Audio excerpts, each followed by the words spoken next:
উমরে ফারুক সালাত শুরু করলেন, ফজরের সালাত, আল্লাহু আকবার। In the mean time Abu Lulu এই খঞ্জর নিয়ে উমরে ফারুকের বুকের মধ্যে 3টা স্টেবিং করলেন। একটা মারলেন নাভির নিচে, মারার সাথে সাথে পাকস্থলী কেটে গেল। আরেকটা মারলেন পাজরে, পাজর ছিঁড়ে গেল।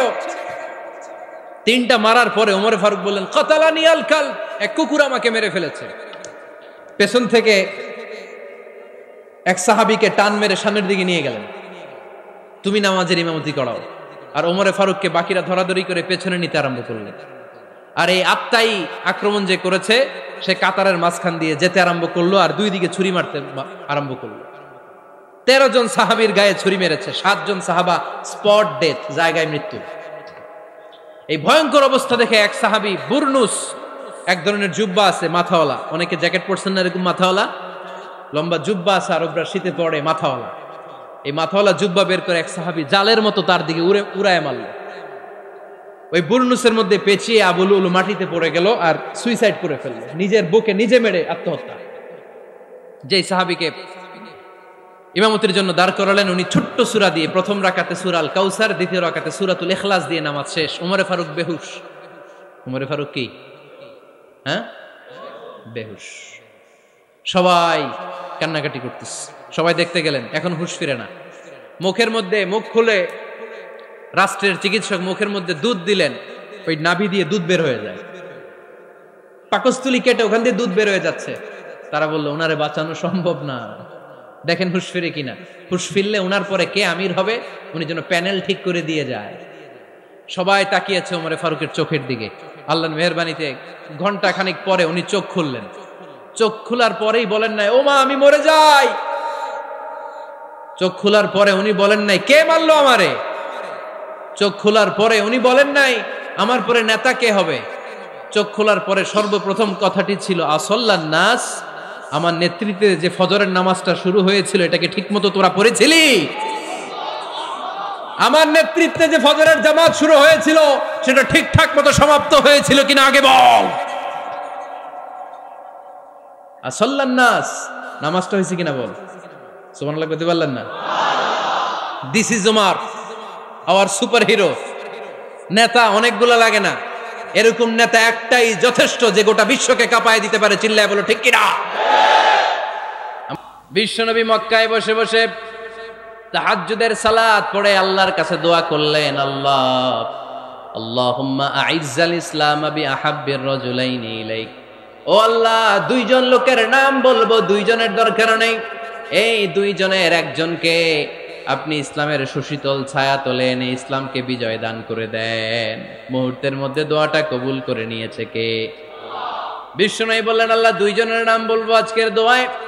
আবি জাহাল ইবনে হিশাম, হয়তো হিশামের বেটা আবু জাহেলকে আপনি ইসলামের ভিতরে নিয়ে আসেন, কিংবা ওমর ইবনুল খাত্তাব, খাত্তাবের বেটা ওমরকে আপনি ইসলামের ছায়া তলে নিয়ে আসেন। ওমরে ফারুকের জন্য দোয়াটা কবুল করে নিয়েছে কে? মক্কার যে অবস্থা, আল্লাহর হাবিব সাল্লাল্লাহু আলাইহি ওয়াসাল্লাম বুঝলেন মক্কার এই 2 জনের একজন যদি আমার সাথে না থাকে তাহলে মক্কায় দাওয়াতি কাজ চালিয়ে যাওয়া যাবে। আল্লাহরে বললেন, আল্লাহ বেশি চাই না, এই 2 জনের একজন, হয় আবু জাহেল নয় ওমর, হয় আবু জাহেল নয় ওমর। বিশ্বনবী যখন দোয়া করলেন, এই দোয়ার একটা ইমানি ধাক্কা, নুরানি ধাক্কা সাইয়েদনা ওমরে ফারুকের হৃদয়কে স্পর্শ করে ফেলে। দোয়া ইজ লাইক এ মিসাইল। এই যে আমরা দোয়া করি, এটা মিসাইলের মতো। যুদ্ধে মিসাইল হামলা করে না? মিসাইল হামলা করার পরে এই মিসাইল লক্ষ্য বস্তুতে যে ভেদ করে, ঠিক কিনা? তেমনি দোয়ার মতো যদি আপনি দোয়া করতে পারেন, আপনি যেই জন্য দোয়া করেছেন ঠিক ওই জায়গায় যে আপনার দোয়া স্পর্শ করে। সুবহানাল্লাহ পড়বেন না? বিশ্বনবীর দোয়ার মাধ্যমে প্রথমে সাইয়েদনা ওমর ফারুকের হৃদয়ে এক ধাক্কা লাগলো। 2 নম্বরে রব্বুল আলামিন সূরাতুল হাক্কা দিয়ে ওমর ফারুকের হৃদয়ের মধ্যে দিলেন এক ধাক্কা। পড়েন আল্লাহু আকবার। কোরআনের ভেতরে সূরাতুল হাক্কা নামে একটা সূরা আছে না নাই? আল হাক্কাতু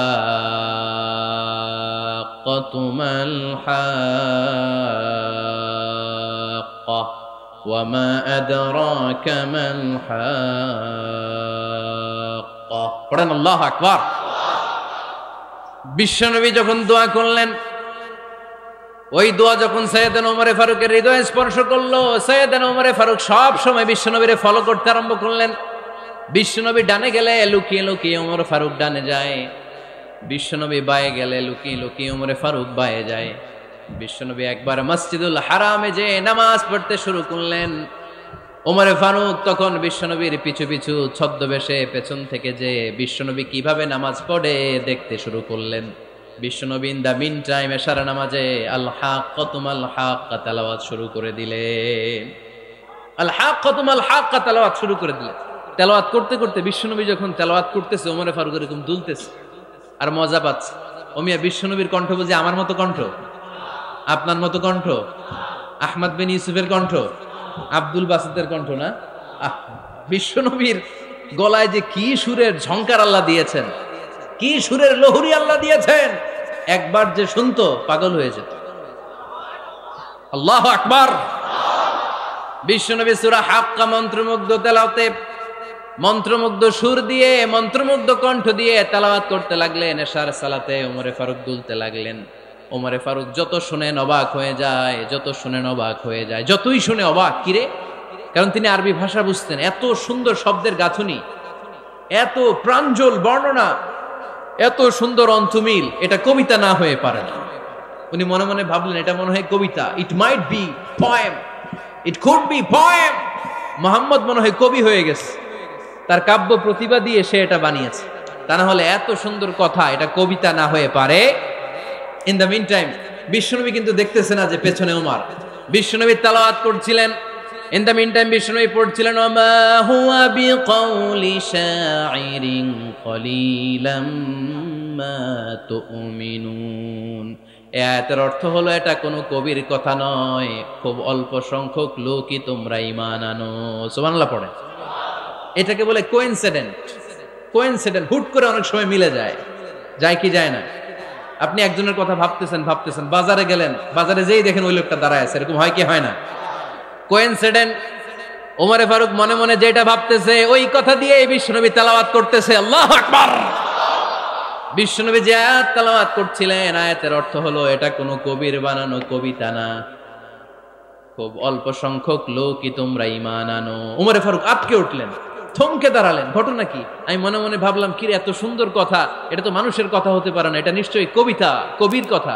কিন্তু মুহাম্মদ এখন আবার পড়তেছে ওমা হুয়া বিকাউলি শাইর, এটা কোনো শায়েরের, কবির কথা নয়। কলিলাম মা তুমিনুন, অল্পই তোমরা ঈমান আনো। তার মানে আমার মনে যা চলে মুহাম্মদ এটা টের পায়। মুহাম্মদ গণক। নাউজুবিল্লাহ পড়বেন না? মুহাম্মদ অনেক বড় মাপের একজন গণক। মানুষের হৃদয়ে কি চলে, মনে মনে কি ভাবে, মুহাম্মদ না দেখেও বলে দিতে পারে। ইন দা মিন টাইম বিশ্বনবী পরের আয়াতে পড়লেন ওয়ালা বিকাউলি কাহিনিন কলিলাম মা তাযাক্কারুন। এই আয়াতের অর্থ হলো এটা কোনো গণকের বানানো গণনা নয়, খুব অল্প সংখ্যক লোকই তোমরা উপদেশ হিসেবে এটাকে মানো। সুবহানাল্লাহ পড়েন। এবার আর ওমরে ফারুকের সহ্য হয় না, কি আজীব তামাশা। প্রথমে মনে করলাম কবিতা, মোহাম্মদ কয় কবি না, সে কবি না, এটা কবিতা না। তারপর ভাবলাম সে গণক, সে আয়াত পরে পরে বলে দিল এটা গণনা নয়, তাহলে এটা কি? এটা কি কবিতাও না, গণনাও না, তাহলে এটা কি? বিশ্বনবী তখন বললেন তানজিলুম মির রাব্বিল আলামিন। সুবহানাল্লাহ পড়েন। পরের আয়াত ছিল তানজিলুম মির রাব্বিল আলামিন। এটা দুনিয়ার কোনো কবির বানানো কবিতা না, এটা কোনো গণকের গণনা না, এটা কোনো সাহিত্যিকের বানানো সাহিত্য নয়, এটা মহাবিশ্বের পরিচালক রব্বুল আলামিনের কাছ থেকে পাঠানো কিতাব কোরআন। সূরা হাক্কার ধাক্কায় ওমরে ফারুক কাইত। প্রথমে ধাক্কাটা লাগলো যে দোয়া। বিশ্বনবী তাহাজ্জুদে কেঁদে দোয়া করলেন, আল্লাহ হয় আবু জাহেল রে দিবা, নাইলে ওমর রে দিবা। ওই দোয়া ওমরে ফারুকের হৃদয়ে ছোঁয়া লেগেছে।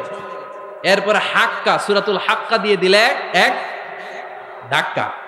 এই ধাক্কা খেয়ে উথাল পাথাল হৃদয়ের মধ্যে, হায় রে এ কি বাণী, এ কেমন কথা, কে মুহাম্মদ? তারপরও শয়তানের ওয়াসওয়াসা আছে না নাই? আল্লাহ বলে যতই ওয়াসওয়াসা ওমরকে দেয়া হোক, আমি ওমরে ফারুককে এই মুসলিম উম্মাতের সেনাপতি বানিয়ে ছাড়বো, আমি সেনাপতি বানাবো। এবার 3 নাম্বার ডোজ। ডাক্তারের কাছে গেলে প্রথমে দেখবেন সিম্পল ডোজ দেয়, নরমাল ওষুধ, এটাতে কাজ না হইলে ডোজ বাড়ায়, একেবারে কাজ না হইলে অ্যান্টিবায়োটিক মারে, আছে না নাই? আল্লাহ প্রথমে দোয়ার ছোঁয়া লাগালেন, তারপর সূরা হাক্কা দিয়ে ধাক্কা মারলেন, এরপরে রব্বুল আলামিন বলেন এবার ৩ নাম্বার ডোজ সূরা তহা দিয়ে আমি তোমার হৃদয়টারে উজালা বানায় দেব রে ওমর। শয়তান ওদিক দিয়ে ওয়াসওয়াসা, খেলা দুই দিক থেকে চলতেছে। আল্লাহ তাআলা হেদায়েতের রাস্তায় টানছে, শয়তান জাহান্নামের দিকে টানছে। ঘোষণা দেয়া হলো মক্কায়, মুহাম্মদের মাথা কেটে এনে দিলে এত এত স্বর্ণ মুদ্রা দেয়া হবে। ওমরে ফারুক রাজি হয়ে গেলেন, নাঙ্গা তলোয়ার নিয়ে বিশ্বনবীর মাথা কাটার জন্য ছুটলেন। নাউজুবিল্লাহ পড়বেন না? বনু জাহরা গোত্রের এক লোক বলে, আইনা ইয়া ওমর, কই যাও? মুহাম্মদের মাথা কাটতে যাই। আরে মুহাম্মদের মাথা কাটতে যাও? তোমার বোন ফাতিমা বিনতে খাত্তাব আর তোমার বোন জামাই সাঈদ কদ সাবা, এরা তো ধর্ম ত্যাগ করে ফেলছে, এটা তো আমাদের ধর্ম ত্যাগ করে মুহাম্মদের ফলোয়ার হয়ে গেছে। আগে ওমর ঘর সামলাও, পরে মুহাম্মদের মাথা কাটতে যেও। ওমরে ফারুক অবাক হয়ে গেলেন, তলোয়ার নিয়ে বিশ্বনবীর দিকে না যে নিজের বাড়ির দিকে চলে গেলেন। বিশ্বনবীর আপন বোন ফাতিমা বিনতে খাত্তাব, বোন জামাই সাঈদ আর খাব্বাব রাদিয়াল্লাহু তাআলা আনহু তিনজন মিলে সূরা তহা তেলাওয়াত করছিলেন। পড়েন সুবহানাল্লাহ। মক্কায় লুকিয়ে লুকিয়ে দাওয়াত হতো। খাব্বাব রাদিয়াল্লাহু তাআলা আনহু একটা চামড়ার ফলকের মধ্যে সূরা তহার কয়েকটা আয়াত এনে ওমরে ফারুকের বোন আর বোন জামাইকে শিক্ষা দিচ্ছে, ট্রেনিং দিচ্ছে। সুবহানাল্লাহ পড়েন। লুকিয়ে লুকিয়ে ওমরে ফারুক যখন ঘরে চলে আসলেন, এরা তটস্থ হয়ে গেল। সাইয়েদনা খাব্বাব বিছানার তলায় লুকিয়ে গেলেন। ওমরে ফারুক বললেন, দরজা খোলো। ফাতিমা বিনতে খাত্তাব দরজা খোলার পরে নির্মম ভাবে সাইয়েদনা ওমর রাদিয়াল্লাহু তাআলা আনহু বোনের গায়ে আঘাত শুরু করে দিল। বোন জামাইকে আহত করতে শুরু করলো আর বলতে শুরু করলো, তোরা পাগল হলি কেন? কি আছে ওই মুহাম্মাদের মধ্যে? কি জাদু নিয়ে সে এসেছে? সে যাই বলে লোকজন পাগল হয়ে যায়, সবাই তার উপর কালিমা পড়ে ঈমান এনে ফেলে। কি এমন জিনিস তোদের কাছে আছে যেটা দেখে মুহাম্মদকে তোরা ভালোবাসলি? কি আছে? কি পড়তেছিলি আমারে দেখা। ফাতেমা বলে, ইন্নাকা রিজসুন লা ইয়ামাসসুহু ইল্লাল মুতাহহারুন। ও আমার ভাই ওমর, তুমি নাপাক। তুমি কি? লা ইয়ামাসসুহু ইল্লাল মুতাহহারুন, পবিত্রতা অর্জন না করে এই কোরআন ধরা যায় না। সুবহানাল্লাহ পড়েন। উমরে ফারুক গোসল করে আসলেন, কারণ ধাক্কা তো আগে কয়েকটা খাইছে। কথা বুঝেন নাই বোধহয়? প্রথমে দোয়ার ধাক্কা, পরে কোন সূরা দিয়ে ধাক্কা? হাক্কা দিয়ে ধাক্কা। 3 নম্বরে এখন আর একটা ধাক্কা খাবে। গোসল করে আসলেন। ফাতিমা বিনতে খাত্তাব বললেন, গোসল যখন করে এসেছেন, এই নেন। উমরে ফারুক এবার চামড়ার কাপড়ের মধ্যে সূরা তহার প্রথম আয়াতের দিকে নজর করলেন।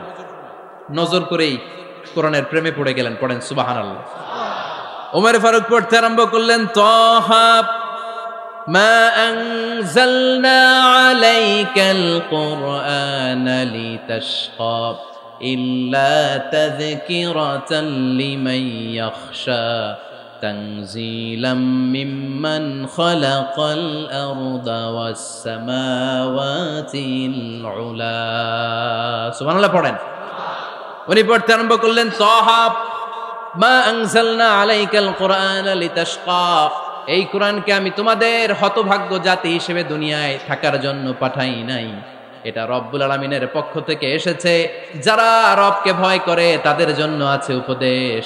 যিনি আকাশ বানিয়েছেন, জমিন বানিয়েছেন, ওই আল্লাহ তাআলা নিজেই এই কোরআন পাঠিয়েছে। আওয়াজ করে পড়তে হবে, আল্লাহু আকবার। উনি খুব ভালো আরবি জানতেন। সূরা তহা পড়ার পরে আর ধৈর্য ধারণ করতে পারে না। ওমরে ফারুক ছোট্ট বাচ্চার মতো কান্না শুরু করে দিলেন। আল্লাহু আকবার। সূরা তহাটা হাতে নিয়ে, তলোয়ারটা হাতে নিয়ে বিশ্বনবীর দিকে ছুটতে আরম্ভ করলেন। আইনা মুহাম্মদ, কোথায় মুহাম্মদ? তোমরা আমাকে মুহাম্মদের কাছে নিয়ে চলো। বিশ্বনবী তখন সাফা পাহাড়ের পাদদেশে দারুল আরকাম ইবনে আলকামের ঘরে লুকিয়ে লুকিয়ে কোরআনের দাওয়াত দিতেন। ওমরে ফারুককে পাগলের মতো ছুটে আসতে দেখে বিশ্বনবীর চাচা হামজা ইবনে আব্দুল মুত্তালিব বলল, নবী আপনি পালান। ওই যে খাত্তাবের বেটা ওমর আপনাকে অপমান করার জন্য, আক্রমণ করার জন্য তেরে এসেছে। সাহাবীরা বললেন, নবী আপনি পালিয়ে যান, আমরা সামাল দেব। বিশ্বনবী বললেন, না আমি পালাবো না, বরং তোমরা সরে যাও। ওমর ইবনুল খাত্তাবকে আমার দরবার পর্যন্ত আসতে দাও। আমার তো মনে হচ্ছে ওই যে তাহাজ্জুদের নামাজ শেষে চোখের পানি ছেড়ে যে আমি আল্লাহর কাছে দোয়া করেছি, আজকে আমার ওই দোয়াটা কবুল হতে শুরু করেছে। আমার তো মনে হচ্ছে আমার ওই দোয়া কবুল হবে, আসতে দাও। ওমরে ফারুক এসে বললেন, আশহাদু আল্লা ইলাহা ইল্লাল্লাহ ওয়া আশহাদু আন্না মুহাম্মাদান আবদুহু ওয়া রাসূলুহু। আমি সাক্ষ্য দিলাম আল্লাহ ছাড়া কোনো ইলাহা নাই, নিশ্চয় আপনি আল্লাহর প্রেরিত বান্দা এবং রাসূল। পড়েন সুবহানাল্লাহ। ওমরে ফারুক যখন কালিমা শাহাদা পড়ে মুসলমান হয়ে বিশ্বনবীর হাতে হাত রাখলেন, মুসলিম সাহাবীদের মধ্যে খুশি আর আনন্দের বন্যা বয়ে গেল। মুসলিম হাতে গোনা সাহাবারা আল্লাহর প্রশংসা করলেন। বিশ্বনবী সাইয়েদনা ওমরে ফারুককে জড়িয়ে ধরলেন। ওমরে ফারুক এবার বিশ্বনবীরে বললেন, নবী গো, আলাসনা আলাল হক, আমরা কি সত্যের উপরে আছি নাকি আমরা ভুলের উপরে আছি? বিশ্বনবী বললেন, বালা নাহনু আলাল হক, আমরাই সত্যের উপরে আছি। সুবহানাল্লাহ পড়েন। আলাসনা আলাল হক, নবী আমরা কি সত্যের উপরে নাই? হ্যাঁ অবশ্যই ওমর, তুমি সত্যের উপরে আছো। ওমরে ফারুক বললেন, তাহলে ফাফিমাল ইখতিফা, তাহলে লুকায় লুকায় আর দাওয়াত দেব কেন? আমি তো কালিমা পড়ে ফেলছি, আসেন আমার সাথে বের হই। ফাফিমাল ইখতিফা, আর লুকায় লুকায় কেন? আসেন আমরা বাইরে বের হই। বিশ্বনবী বললেন, ওমর এটা মাক্কি জীবন, এখানে আমরা একটু গোপনে গোপনে দাওয়াত দিতে চাই। ওমরে ফারুক বলে, না, আমার দায়িত্ব, আমি একটা মিছিল দিতে চাই নবী। আল্লাহর নামের তাকবীর দিতে দিতে দারুল আরকাম থেকে শুরু করে মসজিদুল হারাম পর্যন্ত একটা মিছিল দিয়ে আমি মক্কা কাঁপাইয়া দেব। অনুমতি দেন। বিশ্বনবী দিতে চায় না। ওমর ফারুক অনেক বোঝানোর পরে স্বল্প পরিসরের একটা অনুমোদন পাওয়া গেল বিশ্বনবী সাল্লাল্লাহু আলাইহি ওয়াসাল্লামের কাছ থেকে। কিন্তু মিছিল যে দিবে, মিছিলের জন্য লোকের দরকার আছে না নাই? এখানে লোক নাই, আমি একাই মিছিল দিতেছি। এটা জমবে, মিছিল জমবে। খুঁজে উনি 11 জন মুসলিম সাহাবা পেলেন। কয়জন? ওমরে ফারুক বললেন, 11 জনই সই। এই 11 জন নিয়েই আমি আল্লাহর নামের তাকবীর দিব। 2 লাইন করলেন। কয় লাইন? 2 লাইন। পেছনে 6 জন, আর এই লাইনের নেতা বানালেন বিশ্বনবীর চাচা হামজাকে রাদিয়াল্লাহু তাআলা আনহু। আর সামনে 5 জন, তার আগে দাঁড়ালেন উনি নিজেই। তাহলে 6 6 12। বললেন এই 2 লাইনই আমরা তাকবীর দিতে দিতে, বেশি না, এই দারুল আরকামের ঘর থেকে, আপনারা জানেন যে সাফা মারোয়া এখন যে সাই হয়, এই সাফার পাদদেশে ছিল দারুল আরকামের ঘর। উনি বললেন এখান থেকে ওই যে কাবার গিলাফ দেখা যায়, কাবার গিলাফ পর্যন্ত আমরা এই তাকবীর নিয়ে ওখানে যাব। সুবহানাল্লাহ পড়বেন না? ওখানে উনি দাঁড়িয়ে ছোট্ট একটা ভাষণ দিয়েছিলেন। উনি বলেছিলেন, মান আরাদা আন তাসকুলা উম্মু ওয়া ইয়াতামা ওয়ালাদু ওয়া তারমিলা যাওজাতুহু ফালিয়াসুদ্দানি। খেয়াল করে শুনেন, কান দুইটা খরগোশের কানের মতো খাড়া করেন। উনি এক বাক্যের একটা ভাষণ দিলেন। ভাষণ দিতে জানলে বড় ভাষণ দেয়া লাগে না। এক বাক্যের ভাষণ দিয়ে গোটা বিশ্বকে ঝাঁকুনি মারা যায়। চিল্লায় বলো ঠিক কিনা? ওমরে ফারুক এক বাক্যের একটা ছোট্ট ভাষণ দিলেন। মান আরাদা আন তাসকুলা উম্মু, কে আছো মায়ের এই মক্কায়, কে আছো মায়ের বুক খালি করতে চাও? ইয়াতামা ওয়ালাদু, কে আছো বাচ্চাগুলারে, নিজের সন্তানগুলোরে ইয়াতিম বানাতে চাও? কে আছো তারমিলা যাওজাতুহু, নিজের স্ত্রীকে বিধবা বানাতে চাও? ফালিয়া সুদ্দানি, বুকের পাটা থাকলে আমি ওমর রে থামাও। ফালিয়া সুদ্দানি, দেখি মক্কায় কার এত বড় বুকের পাটা। কে আছো মায়ের বুক খালি করতে চাও, সন্তান রে এতিম বানাতে চাও, স্ত্রীকে বিধবা বানাতে চাও? ফালিয়া সুদ্দানি, পারলে আমারে ঠেকাও। এই বলে উনি আল্লাহু আকবার, আল্লাহু আকবার, আল্লাহু আকবার বলে স্লোগান শুরু করে দিলেন। এক এক স্লোগানে মক্কার মরুজমিন থারথার করে কাঁপতে আরম্ভ করলো। এই মিছিল মক্কার কেউ দেয় নাই। মিছিলের আওয়াজ শুনে আবু জাহেল বাইরিস, উতবা বাইরিস, শাইবা, ওয়ালিদ ইবনে মুগিরা সব বের হয়েছে। কিরে, আমার এলাকায় এত বড় স্লোগান, কার এত সাহস? বের হয়ে দেখে মিছিলের সামনে ওমর। ওমর রে দেখে দিছে একদম। কারণ ওমরে ফারুককে থামানোর মতো বাপের বেটা মক্কায় দ্বিতীয়টা কেউ ছিল না। আওয়াজ করে বলেন ঠিক কিনা? ওমরে ফারুক আল্লাহু আকবার, আল্লাহু আকবার বলে স্লোগান দিতে দিতে মসজিদুল হারামের ভেতরে ঢুকে গেল। কাবার গিলাফ ধরার পরে সেদিন মিছিল থেমেছে। ওই আল্লাহর নামের স্লোগান সেদিন কেউ থামাতে পারে নাই, কিয়ামত পর্যন্ত কেউ থামাতে পারবে না। চিল্লায় বলো ঠিক কিনা? ওই রকম একটা ওমরের দরকার, আমাদের বেশি চাই না। জোরে বলেন ঠিক কিনা? দাও খোদা দাও আমায় আবার ওমর দারাজ দিল, দাও খোদা দাও আমায় আবার ওমর দারাজ দিল, দাও আলীর মতো বীর সেনানী, আলীর মতো বীর সেনানী জাগাতে নিখিল, দাও খোদা দাও আমায় আবার ওমর দারাজ দিল। সুবহানাল্লাহ পড়েন। একটা ওমর লাগবে, চিল্লায় বলেন কয়টা? ওই ওমরের অপেক্ষায় বাংলাদেশ সহ গোটা মুসলিম উম্মাহ, ঠিক কি না? একটা ওমরই যথেষ্ট। আমাদের সেন্ট্রাল লিডারশিপ নাই তো, আমাদেরকে এদিকে লাথি মারলে আমরা ওইদিকে যাই, ওদিক থেকে গুতা মারলে আমরা এদিকে যাই। আমাদের রিপ্রেজেন্টেটিভ, আমাদের প্রতিনিধিত্ব করার মতো কোনো কেন্দ্রীয় লিডারশিপ নেতৃবৃন্দ গোটা বিশ্বে নাই, ঠিক কি না? আমরা সেই ওমরে ফারুকের অপেক্ষায়, আমরা সেই ইমাম আল মাহাদির অপেক্ষায়। এই ওমরে ফারুক আমাদের মডেল, ঠিক কি না? থার্ড ইন পজিশন এই পুরা উম্মতের মধ্যে ওনার পজিশন নাম্বার 3। 1 নাম্বার পজিশন বিশ্বনবীর, কার? 2 নাম্বার পজিশন কার? আবু বকর। 3 নাম্বার পজিশন কার? ওমরে ফারুকের। বিশ্বনবী বলতেন লা নবিয়্যা বা'দি, লা নবিয়্যা বা'দি, আমার পরে কোনো নবী নাই। ওয়ালা রাসূলা, আমার পরে কোনো রাসূলও নাই। আমার নবীর পরে আর কোনো নবী আছে? আমার নবীর পরে আর কোনো রাসূল আছে? এই যে কাদিয়ানি যে একটা সম্প্রদায় আছে, এরা কি মুসলিম নাকি অমুসলিম? মুসলিম সম্প্রদায়ের সাথে এদের কোনো সম্পর্ক নাই, চিল্লায় বলেন ঠিক কি না? এরা যদি মুসলমান হতে চায়, আমার নবী দ্য লাস্ট মেসেঞ্জার বিশ্বনবীকে খাতামুন নবী হিসেবে সংবাদ সম্মেলন করে গোটা বিশ্বকে জানায় দিতে হবে, তারপরে তাদেরকে আমরা মুসলিম হিসেবে স্বীকৃতি দিব, চিল্লায় বলেন ঠিক কি না? তা না হলে তারা কোন ধর্মের এটাকে জানায় দিতে হবে। No inferiority complex, no identity crisis. Identity ক্রাইসিসে থাকা যাবে না। আপনারা কোন ধর্মের এটা জানায় দেন। আপনারা বিশ্বনবীরও শেষ নবী মানবেন না, আবার মুসলিম বলেও নিজেদেরকে ট্যাগ লাগাতে চাইবেন। সাধারণ মুসলমানরা এটা এই ধোঁকাবাজি মানে না, চিল্লায় বলেন ঠিক কি না? আমার নবীর পরে কোনো নবী নাই, আমার রাসূলের পরে কোনো রাসূল নাই, ঠিক কি না? আল্লাহর হাবিব বলতেন লাউ কানা বা'দি নাবিয়্যুন লাকানা উমর, তবে আমার পরে যদি নবী হওয়ার যোগ্যতা কারো থাকে, আমার ওমরের ওই যোগ্যতা আছে। সুবহানাল্লাহ পড়েন। প্রভু তুমি বলেছ রাসূল দেবে না, বলনি দেবে না ওমর, বলনি দেবে না হামজা তারি, খালিদ বিজয় সম, তুমি বলেছ রাসূল দেবে না। সুবহানাল্লাহ পড়েন। এজন্য আমরা একটা ওমর চাই। কয়টা? বেশি লাগবে? নেতার মতো নেতা কয়টা লাগে? জোরে বলেন কয়টা? Enough, that's enough. ওমরে ফারুক আওয়ার সুপার হিরো।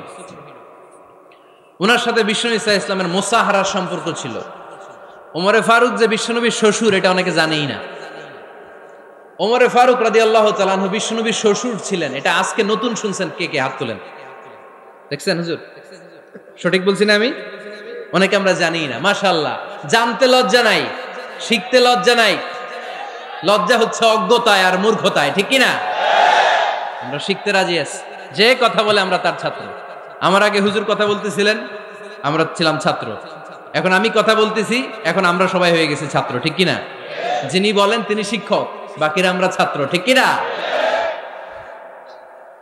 4 খলিফার 2 খলিফা, ইসলামের 4 খলিফার 2 খলিফা বিশ্বনবীর মেয়ের জামাই, আর বাকি 2 খলিফা বিশ্বনবীর শ্বশুর। সুবহানাল্লাহ পড়েন। সাইয়েদনা আলী রাদিয়াল্লাহু তাআলা আনহু, সাইয়েদনা উসমান যুন-নূরাইন বিশ্বনবীর মেয়ের জামাই। উসমান রাদিয়াল্লাহু তাআলা আনহুর কাছে বিশ্বনবী 2 মেয়েকে বিয়ে দিয়েছিলেন। একজন মারা যাওয়ার পরে আরেকজন। বিশ্বনবী বলেছেন এরপরে আরেকটা থাকলে ওইটারও বিয়ে দিতাম। সুবহানাল্লাহ পড়বেন না? 2 জন ছিল মেয়ের জামাই আর 2 জন ছিল শ্বশুর। সাইয়েদনা আবু বকর শ্বশুর, বিশ্বনবীর স্ত্রী আম্মাজান আয়েশা রাদিয়াল্লাহু তাআলা আনহার বাবা। বিশ্বনবীর স্ত্রী আম্মাজান হাফসা রাদিয়াল্লাহু তাআলা আনহার বাবা ছিল সাইয়েদনা ওমর ফারুক। চিল্লায় পড়েন আল্লাহু আকবার। জান্নাতুল পজিশন না, সাইয়্যিদু কুহুলিল জান্নাহ।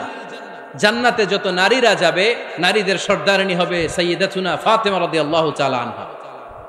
এই ফরিদপুরের যত ইয়াং স্টাররা, তোমরা যারা জান্নাতে যাবে, তোমাদের লিডার হবে সাইয়েদনা হাসান আর হুসাইন রাদিয়াল্লাহু তাআলা আনহুমা। আর বয়স্ক মুরব্বীরা যারা জান্নাতে ঢুকবেন, আপনাদের লিডার হবে সাইয়েদনা আবু বকর আর সাইয়েদনা ওমর ফারুক রাদিয়াল্লাহু তাআলা আনহু। সুবহানাল্লাহ পড়তে পারলেন না? ওমর ফারুক এটা সাধারণ কোনো ক্যারেক্টারিস্টিক্স নয়, ওনাকে আল্লাহ তাআলা নলেজও দিয়েছেন, আবার দিনদারিও দিয়েছেন। আমার দিনী ভাইয়েরা খেয়াল রাখবেন, কোনো আলেমের মধ্যে বা কোনো নেতার মধ্যে যদি এই দুইটার সমন্বয় আপনি পান, যে তার জ্ঞানও আছে আবার দিনদারিও আছে, he belongs the knowledge and he belongs the তাকওয়া, সে গোটা বিশ্বকে জয় করে ফেলবে। ঠিক কিনা? যার মধ্যে জ্ঞান আছে, যার মধ্যে তাকওয়া আছে, তারে কেউ থামায় রাখতে পারে? ওমরে ফারুককে এই দুই নেয়ামত দিয়ে ধন্য করেছে কে? সহিহ বুখারীর বর্ণনা, বিশ্বনবী সাহাবীদের সামনে একটা স্বপ্নের কথা বলছেন।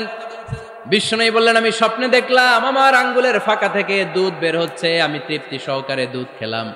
খাওয়ার পরে দেখলাম আঙ্গুলের মধ্যে একটু দুধ লেগে আছে। আমার আঙ্গুলে অতিরিক্ত লেগে থাকা দুধটা আমি ওমরে ফারুকের মুখের মধ্যে লাগিয়ে দিলাম। সাহাবারা বললেন, ইয়া রাসূলুল্লাহ, ইয়া হাবিবাল্লাহ, মাযা আওয়ালতা বিহি, এই স্বপ্নের আপনি কি ব্যাখ্যা করলেন, আমরা তো বুঝলাম না। বিশ্বনবী বললেন, আওয়ালতু বিহি আল ইলম, আমি এই দুধ দিয়ে জ্ঞানের ব্যাখ্যা করেছি, কারণ ওমরকে আল্লাহ যেই জ্ঞান দিয়েছে গোটা বিশ্বের কাউকে এত জ্ঞান দেয় না। এজন্য স্বপ্নে যদি কেউ দেখেন যে আপনি দুধ খাচ্ছেন, তার মানে আল্লাহ তাআলা আপনার জ্ঞান বাড়ায় দিবে।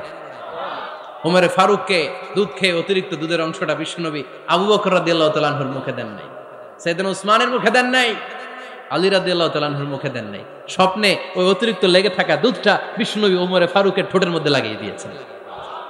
এই হাদিস থেকে প্রমাণ হয় আল্লাহ তাআলা জ্ঞানের নেয়ামতে সাইয়েদনা ওমরে ফারুককে ধন্য করেছেন। আবার বুখারীর বর্ণনা, বিশ্বনবী সাল্লাল্লাহু আলাইহি ওয়াসাল্লাম আরেকটা স্বপ্নের বর্ণনা দিচ্ছেন। তিনি বললেন, তোমাদের সবাইকে স্বপ্নে আমার সামনে দাঁড় করানো হলো। আমি দেখলাম তোমাদের কারো জুব্বা নাভি পর্যন্ত, কারো জুব্বা হাঁটু পর্যন্ত, কারো জুব্বা টাকনু পর্যন্ত। ওমরে ফারুককে যখন স্বপ্নে আমার সামনে দাঁড় করিয়ে দেয়া হলো, আমি দেখলাম ওমরের জুব্বা এত লম্বা, ওমর টেনে হিচড়ে তার জুব্বা নিয়ে সামনে হেঁটে যাচ্ছে। সাহাবারা বললেন, ফামাযা আওয়ালতা বিহি ইয়া রাসূলুল্লাহ, ও আল্লাহর রাসূল, এই স্বপ্ন দিয়ে আপনি কি বুঝাতে চাইলেন, আমরা কিছু বুঝলাম না। বিশ্বনবী বললেন, আউয়ালতু বিহি আদ-দীন, আমি এই হাদিসের দ্বারা দিনের ব্যাখ্যা করলাম, যার জামা যত লম্বা তার দিনদারি তত বেশি। সুবহানাল্লাহ, আসতে পড়েন। স্বপ্নে দেখলেন কোন সাহাবীর জুব্বা নাভি, কোন সাহাবীর হাঁটু, কারোটা টাকনু, কিন্তু ওমরে ফারুকের জুব্বা এত লম্বা, ইয়াজুরু সাওবাহু, তিনি তার জুব্বা টেনে হিচড়ে যাচ্ছেন। বিশ্বনবী বললেন, এটা দ্বারা আমি দিন, আমি তাকওয়া, দিনদারি, তাকওয়া, এটার ব্যাখ্যা করেছি। তার মানে ওমরে ফারুকের তাকওয়ার সামনে সব তাকওয়া পানি হয়ে যাবে। কোন সুবহানাল্লাহ। আল্লাহ তাআলা সাইয়েদনা ওমরে ফারুককে দ্বীনের জ্ঞান দিয়েছেন, তাকওয়া দিয়েছেন। যুবক ভাইয়েরা, যাকে আল্লাহ তাআলা দ্বীনের জ্ঞান দেয়, যাকে আল্লাহ তাআলা তাকওয়ার এই গুণ দিয়ে সমৃদ্ধ করে, তার জন্য গোটা বিশ্বের সব দরজাগুলোকে ওপেন করে দেয় কে? কত বড় মুত্তাকি ছিলেন সাইয়েদনা ওমরে ফারুক। মদিনার সমাজে কয়জন মুনাফিক ছিল বিশ্বনবী ছাড়া কেউ বলতে পারতেন না। বিশ্বনবী কোন সাহাবীকে মুনাফিকদের লিস্ট দিয়ে যান নাই, একজন সাহাবী ছাড়া। দেখি কেউ বলতে পারেন কিনা ওই সাহাবীর নাম? কি নাম? হুযায়ফা ইবনুল ইয়ামান রাদিয়াল্লাহু তাআলা আনহু। উনাকে বলা হতো সাহিবু সিররি রাসূলিল্লাহ, আল্লাহ রাসূল সাল্লাল্লাহু আলাইহি ওয়াসাল্লামের গোপন তথ্যের ধারক বাহক। সুবহানাল্লাহ পড়বেন না? বিশ্বনবী ইন্তেকালের আগে মদিনার সমাজে মোট কয়জন মুনাফিক আছে, এই তথ্য আবু বকরকে বলেন নাই, ওমর রাদিয়াল্লাহু তাআলা আনহুকে বলেন নাই, উসমান রাদিয়াল্লাহু তাআলা আনহু, আলী রাদিয়াল্লাহু তাআলা আনহু, আশারাতুল মুবাশশিরিন বিল জান্নাহ কোন সাহাবীকে বলেন নাই। শুধুমাত্র কেবলমাত্র একমাত্র হুযায়ফা ইবনুল ইয়ামান রাদিয়াল্লাহু তাআলা আনহুর কাছে মুনাফিকদের লিস্টে বিশ্বনবী দিয়ে গিয়েছেন। সুবহানাল্লাহ পড়েন। মদিনায় কারা কারা মুনাফিক কেউ জানতো না, হুযায়ফা ছাড়া। কে ছাড়া? নামটা আজকে মুখস্থ করেন, যাতে অন্য কোনো ওয়াজে কেউ জিজ্ঞেস করলে বলতে পারেন। মুনাফিকদের লিস্ট যে সাহাবীর কাছে বিশ্বনবী দিয়ে গিয়েছিলেন, সাহাবীর নাম কি? নাম? নামটা কেমন লাগে? ভাল লাগে?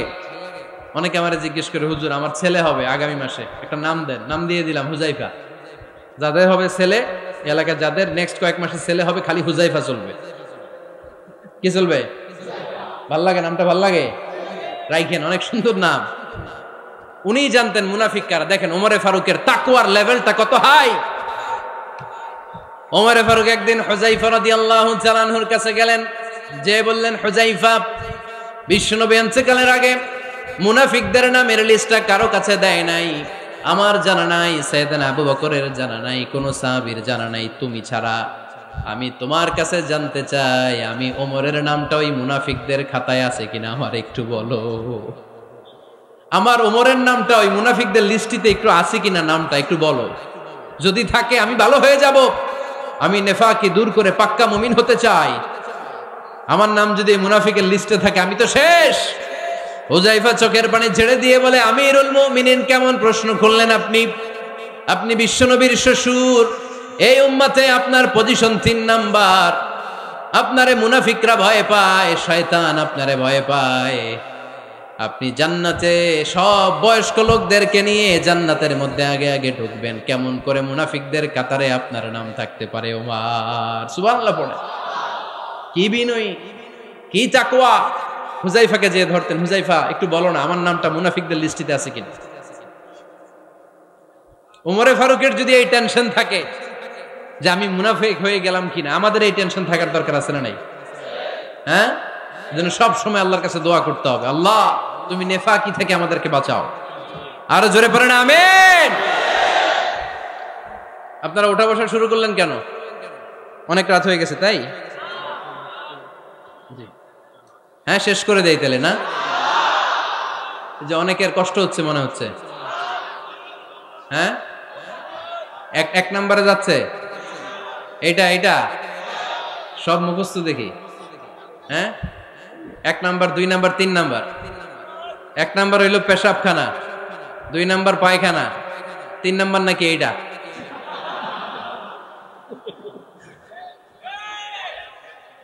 আছে না নাই?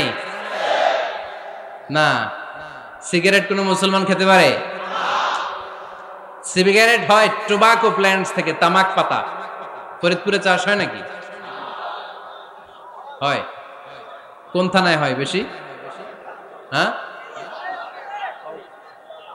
তামাক ক্ষেত যারা দেখছেন, কোন বেড়া লাগানো লাগে? কেন? ছাগলেও মুখ দেয় না। তো যেটা ছাগলে খায় না, এটা কোনো মুমিন বান্দা খাইতে পারে? তো খান কেন এগুলো, এই পচা জিনিস? হ্যাঁ, এই পৃথিবীতে বিড়ি আর সিগারেটই একমাত্র খানা যেটা টয়লেটে ঢুকে খাওয়া যায়, তাই না? পৃথিবীতে সিগারেট আর বিড়ি একমাত্র খাবার। রাগ করবেন না যারা খান, রাগ করেন না। আবার একটু কমন সেন্সটা কাজে লাগানোর জন্য, চিন্তার জন্য বলতেছি।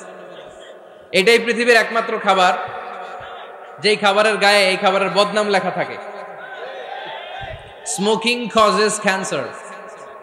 ধূমপান কর্কট রোগের কারণ, ধূমপান স্বাস্থ্যের পক্ষে ক্ষতিকারক, লেখা থাকে না?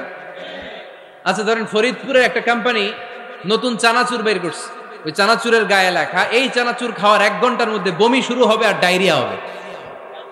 খাবেন? কি কইবেন? তুই খা। দোকানদারে কি কইবেন? তুই খা, তোর বমি হোক, তোর 14 গোষ্ঠীর ডায়রিয়া হোক, আমি টাকা দিয়ে এগুলো কিনবো না, ঠিক কিনা? কারণ এই প্রোডাক্টের গায়ে এই প্রোডাক্টের বদনাম লেখা, এটা আমরা কিনবো কেন? কিন্তু সিগারেটের উপরে সিগারেটের বদনাম লেখা থাকার পরও আমরা খাই, টয়লেটে বসে খাই। এটার মধ্যে একটা পয়জন আছে, এটাকে বলে স্লো পয়জন, নিকোটিন। এটা আপনার লাং, ফুসফুসকে শেষ করে দিবে। Slow poison. সিগারেট খাওয়া অনেকটা আত্মহত্যা শামিল। বিষ খেলে সাথে সাথে মরে, সিগারেট খেলে ধুকে ধুকে মরে। আর সিগারেট থেকে হিরোইন, গাঁজা, ফেন্সিডিল, ইয়াবা, মেরিজুয়ানার পথে মানুষ পথ বাড়ায়, পা বাড়ায়, তাই না? এগুলো খাবেন না। ওয়ালা তুলকু আইদিকুম ইলা তাহলুকা। নিজেকে স্বেচ্ছায় ধ্বংসের দিকে ঠেলে দিও না। জীবনটা অনেক সুন্দর, জীবনটা অনেক রঙিন, আল্লাহর দেয় জীবনটাকে উপভোগ করার দরকার আছে না নাই? এই জন্য সিগারেটকে এই ফরিদপুরের প্রোগ্রাম থেকে আমরা আজকে নো বলে দিলাম। কি বলে দিব? আওয়াজ করে সবাইকে, আমরা সবাই একসাথে বলবো, সিগারেটকে কি বললাম? মনে থাকবে না? মাহফিলের প্যান্ডেল থেকে বাইর হয়ে আবার ইয়েস, হ্যাঁ না, ইয়েস করা যাবে না। সিগারেটকে কি বললাম? নো। ওমরে ফারুক রাদিয়াল্লাহু তাআলা আনহু আমাদের সুপার হিরো, আমাদের সবাই বলেন আমাদের, উনি কত বড় সুপার হিরো শুনেন। উনি জুমার খুতবা দিচ্ছেন, কি দিচ্ছেন? মসজিদে নববীতে খুতবার মাঝখানে হঠাৎ বললেন, ইয়া সারিয়াতাল জাবাল, ইয়া সারিয়াত ইবনে জানিমিল জাবাল। এই কথা বলেই আবার খুতবা দিতে শুরু করলেন। উনার এই ইয়া সারিয়াত ইবনে জানিমিল জাবালের সাথে আগের কথারও কোনো মিল নাই, পরের কথারও কোনো মিল নাই। জুমার নামাজের পর মুসল্লি সাহাবারা ধরলেন, বললেন, ইয়া আমিরাল মুমিনিন। খুতবার মাঝখানে হঠাৎ করে ইয়া সারিয়াত ইবনে জালিমিল জাবাল বলে আপনি চিৎকার করলেন কেন? আপনার এই বাক্যের সাথে আপনার খুতবার আগের বাক্যের কোনো মিল নাই, আপনার খুতবার পরের বাক্যেরও কোনো মিল নাই। এই কথা আপনি কারে বললেন, কারে উদ্দেশ্য করে বললেন? এই কথার তাৎপর্য কি আমাদেরকে বুঝিয়ে বলেন। ওমরে ফারুক বললেন, আমি যখন খুতবা দিচ্ছি আমি দেখতে পেলাম ওই যে কয়েক মাস আগে আমি আমার মুসলিম সেনাবাহিনী পারস্যে আক্রমণের জন্য পাঠিয়েছি, বর্তমান ইরানের ওই বিশাল এলাকাতে পারস্যে আমি আমার ব্যাটালিয়ন পাঠিয়েছি। আমি হঠাৎ করে দেখতে পেলাম আমার মুসলিম বাহিনীর সেনাপতি যুদ্ধের এক পর্যায়ে তার ডানে আছে উপত্যকা, বায়ে আছে পাহাড়, সে পাহাড়ি রাস্তা ছেড়ে দিয়ে উপত্যকার দিকে যেতে শুরু করেছে। আমি দেখতে পেলাম আমার মুসলিম বাহিনী যদি উপত্যকার দিকে ছুটে বেড়ায়, কাফির মুশরিকরা আমার মুসলিম বাহিনীকে কচুকাটা করে ফেলবে। তাই আমি এখান থেকে তাদেরকে কমান্ড দিয়ে বলেছি, ইয়া সারিয়াতাল জাবাল, উপত্যকার দিকে নয় পাহাড়ের দিকে যাও, তাহলেই তোমাদের বিজয় নিশ্চিত হয়ে যাবে। উপত্যকার দিকে যেও না, ইলাল জাবাল, ইলা সারিয়াতিল জাবাল, পাহাড়ের দিকে ছোট। সাহাবারা অবাক, ঘটনা কি? উনি বসে আছেন মদিনায় মসজিদে নববীর মিম্বারে দাঁড়িয়ে, উনি যদি ইয়া সারিয়াতাল জাবাল বলে এটা কি ইরানে যাবে নাকি? ও মিয়া, তখনকার সময়ে বর্তমানের মতো মোবাইল ছিল নাকি? ইন্টারনেট ছিল নাকি? কিছু ছিল?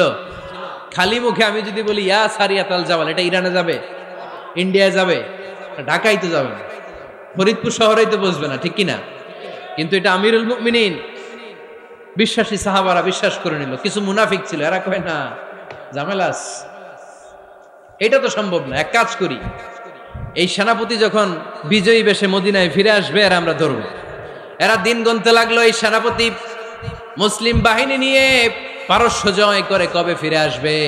এই মুনাফিকের দলগুলো কখনো সেনাবাহিনীকে অভ্যর্থনা জানাতে যেত না, কিন্তু এইবার সবার আগে মদিনার উপকণ্ঠে যে সেনাপতিদেরকে অভ্যর্থনা জানানোর জন্য ফুল নিয়ে রেডি, ফুল নিয়ে দাঁড়ায় সেনাপতি ঢুকার সাথে সাথে ধরছে, এই সেনাপতি কোত্থেকে আসছে? কয় পারস্য জয় করে আসছে। কয় এমন এমন দিন, জুমার দিন দুপুর বেলা যুদ্ধের মাঝখানে আমিরুল মুমিনিনের কণ্ঠের কোন কথাবার্তা শুনছো নাকি? সেনাপতি অবাক, কয় তোমরা জানলা কেমনে? শুনছি তো। সুবহানাল্লাহ পড়বেন না? আমরা যুদ্ধে একটা ভয়ঙ্কর অবস্থার মধ্যে ছিলাম, পেছন থেকে শত্রুরা আমাদেরকে আক্রমণ করতে শুরু করে দিল। ডানে যাব না বায়ে যাব, সামনে যাব নাকি পেছনে যাব, রাস্তা খুঁজে পাচ্ছি না। ডান দিকে ছিল আমাদের উপত্যকার রাস্তা, বাঁ দিকে ছিল পাহাড়ি পথ। আমরা সোজা পথ হবে মনে করে উপত্যকার দিকে ছুটতে আরম্ভ করলাম। হঠাৎ করে আমিরুল মুমিনিনের কণ্ঠ বজ্র কণ্ঠে আমার কানের মধ্যে ভেসে আসলো।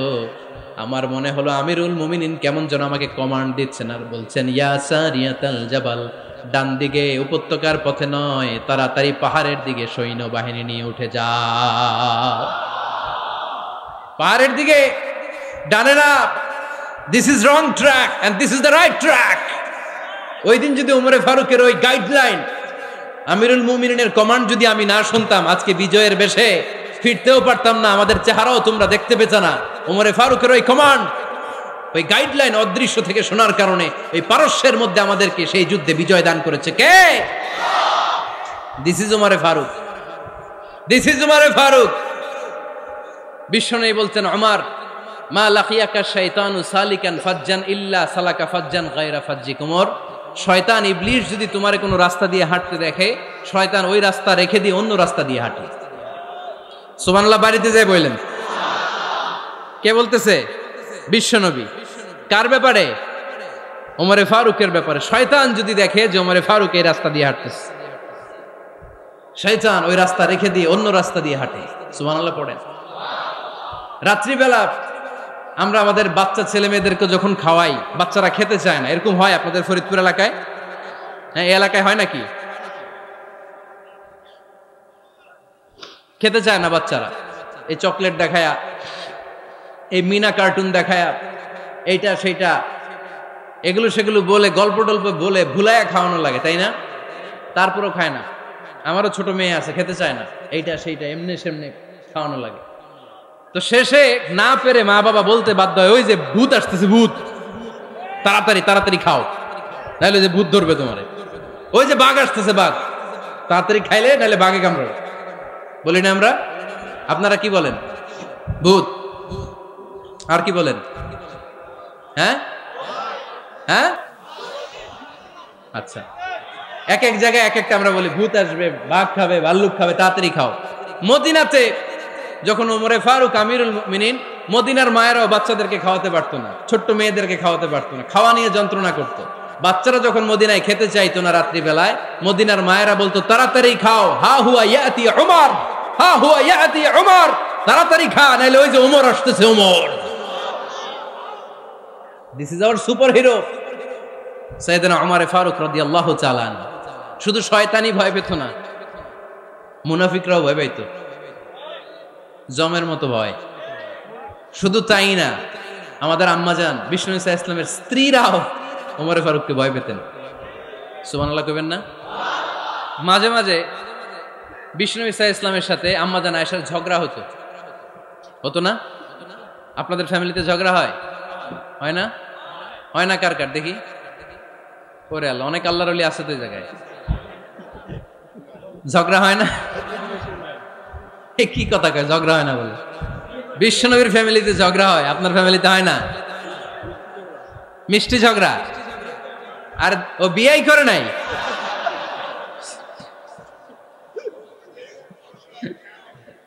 ঝগড়া তো হবেই, দাম্পত্য জীবনের মজাটাই তো এখানে। কখনো ঝগড়া, কখনো আনন্দ, একটু বৃষ্টি, একটু রোদ, একটু হাসি, একটু কান্না, ভালো লাগা ভালোবাসা শেয়ার করে নেয়া, মিলেমিশে একাকার হয়ে যাওয়া, ঠিক কিনা? তো আল্লাহর হাবিব সাল্লাল্লাহু আলাইহি ওয়াসাল্লামের সাথে আম্মাজান আয়েশার ঝগড়া হতো। তো একদিন ঝগড়া হয়ে দুইজন রেগে আছে। খবরদার, দুইজন রেগে থাকবেন না আবার। একজন রাগলে আরেকজন থেমে যাবেন, কারণ এই ছোট্ট ঝগড়া থেকে এটা অনেক সময় বিচ্ছেদের দিকে গড়ায়। আমার প্রিয় ফরিদপুরবাসী, ভাবি রেগে গেলে আপনি রাইগেন না, ওই দিন আপনি একটু ঠান্ডা থাকেন। আবার আপনি রেগে গেলে, আমার মাইকের আওয়াজ যদি ভাবিরা শুনেন, আপনারা রেগে যায় না, একটু ঠান্ডা থাকবেন। দুইজনে রেগে গেলে তো তৃতীয় বিশ্বযুদ্ধ শুরু হবে, তাই না? একজন রেগে গেলে আরেকজন ঠান্ডা। কারণ এই সামান্য ঝগড়া থেকে ইগোর কারণে এটা বিচ্ছেদ আর ডিভোর্স পর্যন্ত গড়ায়। আর শয়তান এখানে উস্কানি দেয়, কারণ ইমানদারদের ফ্যামিলি ভাঙতে পারলে শয়তান সবচেয়ে বড় খুশি হয়। আর ইমানদারদের ফ্যামিলি টিকে থাকলে খুশি হয়ে যায় কে? আম্মাজান আয়েশা রাদিয়াল্লাহু তাআলা আনহার সাথে বিষ্ণু ইসা ইসলামের ঝগড়া হতো মাঝে মাঝে। একবার ঝগড়া হলো, বিষ্ণু ইসা ইসলামও রাগ, আম্মাজান আয়েশাও রাগ। বিষ্ণুই বললেন, আয়েশা, ঝগড়া করে আর কতক্ষণ থাকবো, আসো মিটমাট করি। আয়েশা রাদিয়াল্লাহু বললেন, ঠিক আছে, মিটমাট করবো। তো বিষ্ণু ইসা ইসলাম বললেন, মিটমাটের জন্য কারে ডাকবো? ওমর রে ডাকি। কয় না, ওমর রে না, ওমর গালিজ, ওমর অনেক রাগে, আমার ডর লাগে। কয় তাহলে তোমার আব্বারে ডাকি। কয় ডাকেন। কি খুশি! মেয়েদের মধ্যে অভ্যাসটা আছে না নাই? তাহলে তোমার আব্বারে ডাকি, ডাকেন। ডেকে নিয়ে আসা হলো। আবু বকর রাদিয়াল্লাহু তাআলা আনহু দাঁড়ালেন, আম্মাজান আয়েশা দাঁড়ালেন, বিশ্বনবীও দাঁড়ালেন। বিশ্বনবী বললেন, আয়েশা, তোমার আব্বা আসছে, এবার ঘটনা খুলে বলার পালা। তুমি বলবা নাকি আমি বলবো? আম্মাজান আয়েশা বললেন, আপনি বলেন, তবে ওয়ালা তাকুল ইল্লা হাক্কান, যেটা ঘটছে ওইটাই বললেন, মিথ্যা কথা কইেন না। আবু বকর রাদিয়াল্লাহু তাআলা রেগে মেগে আগুন। কি এই কথা তুমি কেমন করে বলো? বিশ্বনবীকে মিথ্যা কথা কখনো বলবে? রেগে মেগে দিলেন মেয়ের গালে এক চড়। বানিয়ে বলতেছি না, মুসনাদ আহমদ ইবনে হাম্বলের হাদিস। বাবার হাতের থাপ্পড় খেয়ে আম্মাজান আয়েশা উল্টে পড়লেন। সাইয়েদনা আবু বকর রাগে গড়গড় করছেন, আবার মারার জন্য তেড়ে গেলেন।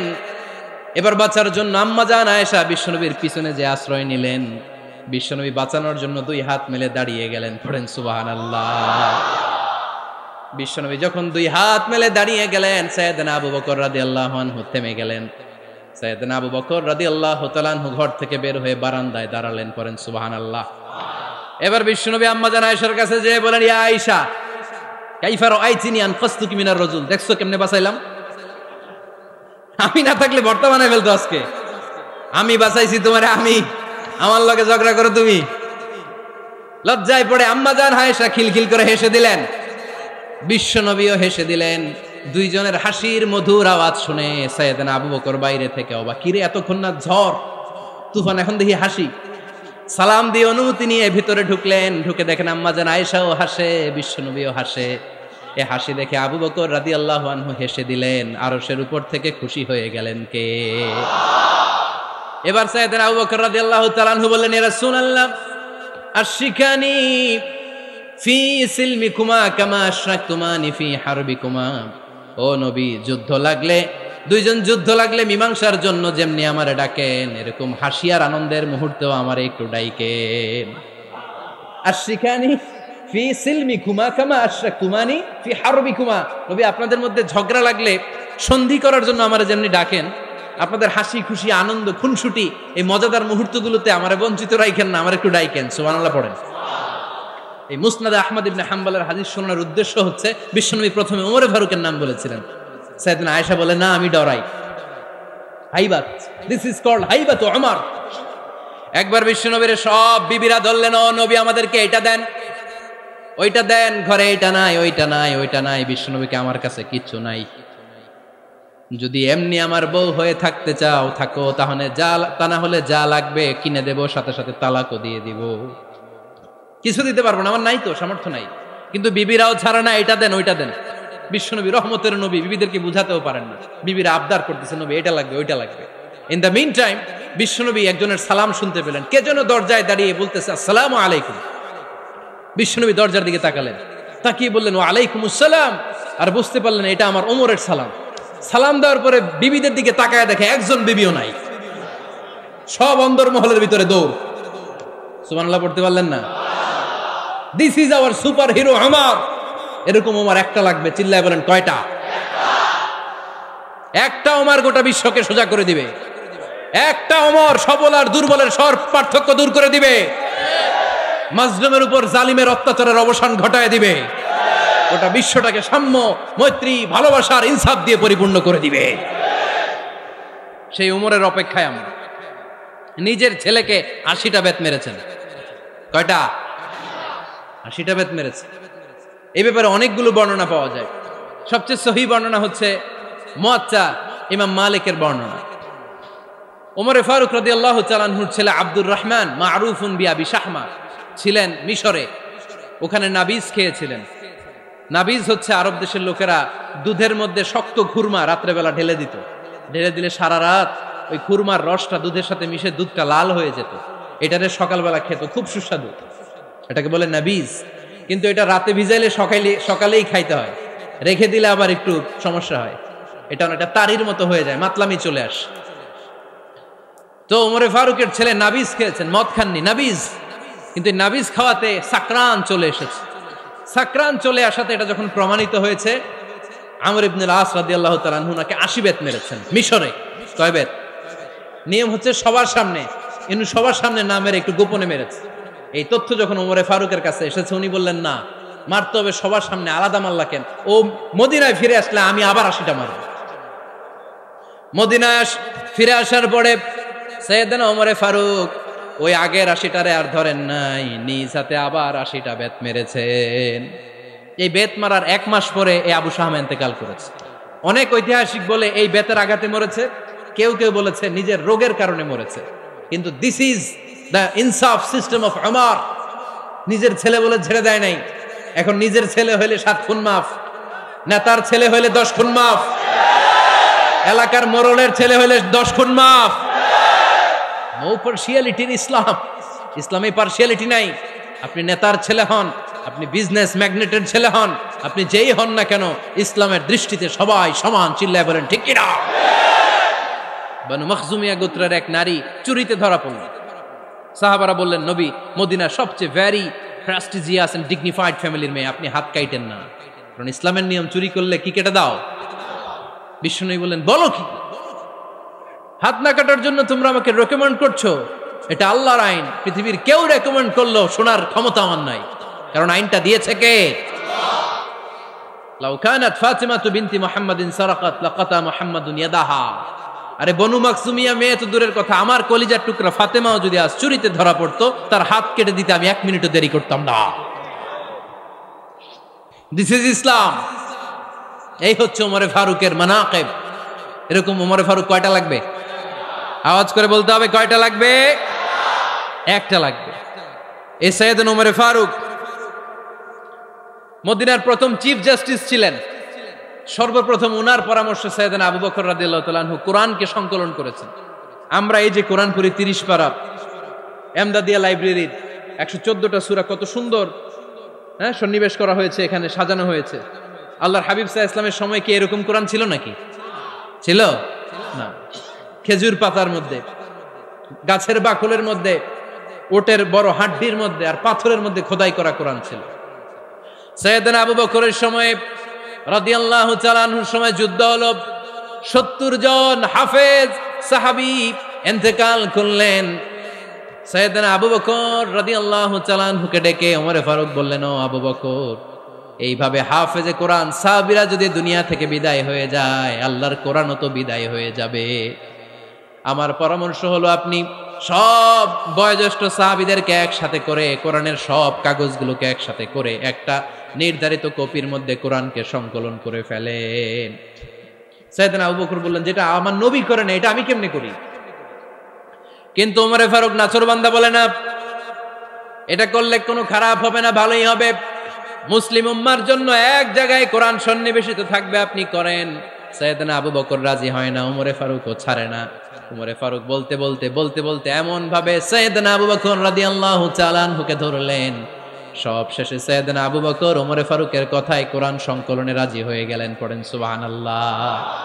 উনি বললেন, ওমর যখন আমাকে বারবার বুঝাতে লাগলো, আল্লাহ তাআলা আমার হৃদয়টা ওমরের কথা শোনার জন্য খুলে দিলেন। আল্লাহ তাআলা কেমন যেন আমাকে ইলহাম করলেন, আবু বকর করো, এই কাজের মধ্য দিয়ে আমি আমার কোরআনকে গোটা বিশ্বে জীবিত রেখে দেব। This is Omar. এই যে আমরা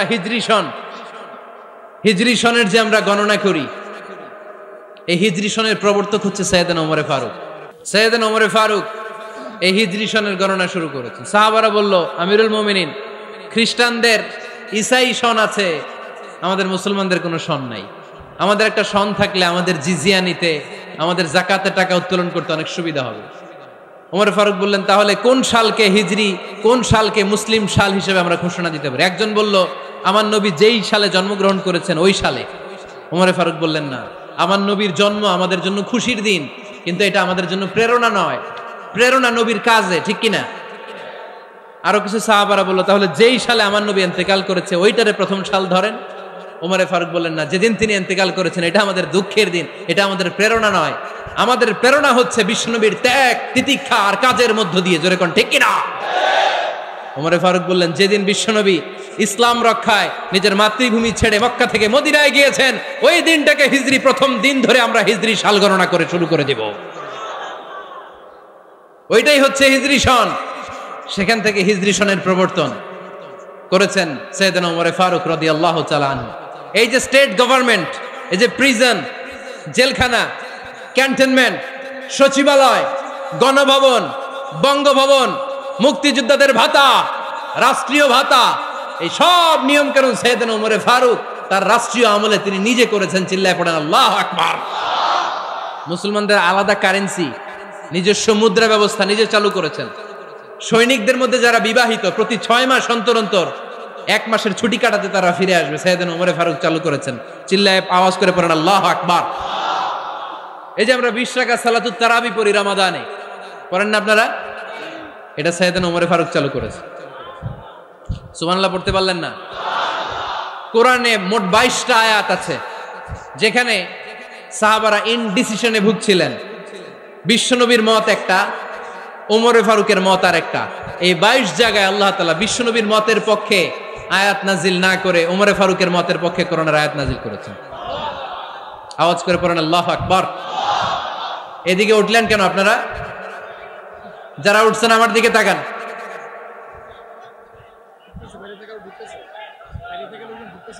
কিছু ভিতরে ঢুকতেছে, কিছু বাইরেতেছে না?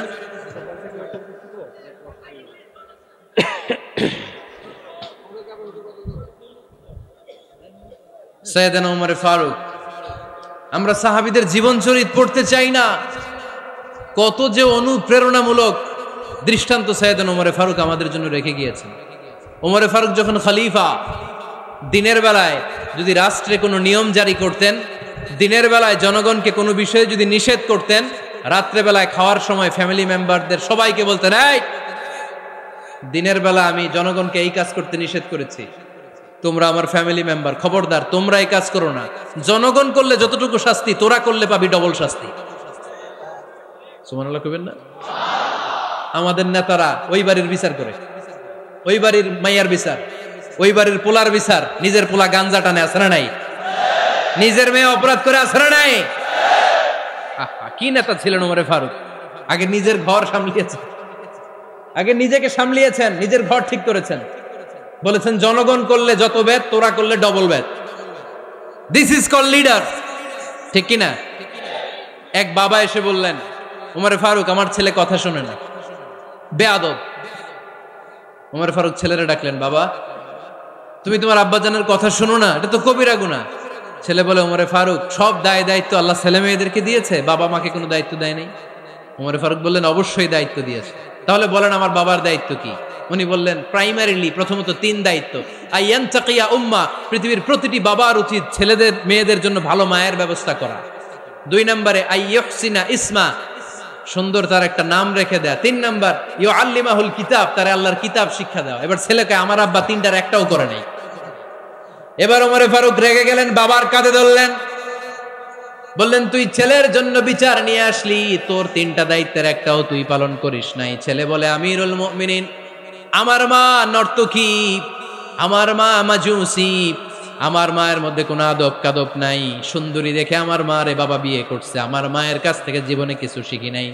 2 নাম্বার সাম্মানি খানফাসা, আমার বাবা আমার নাম রেখেছে চামচিকা। কি নাম রাখছে? এটা নাম হইলো একটা, এরকম উল্টাপাল্টা নাম আছে না নাই? না, এগুলো রাখবেন না।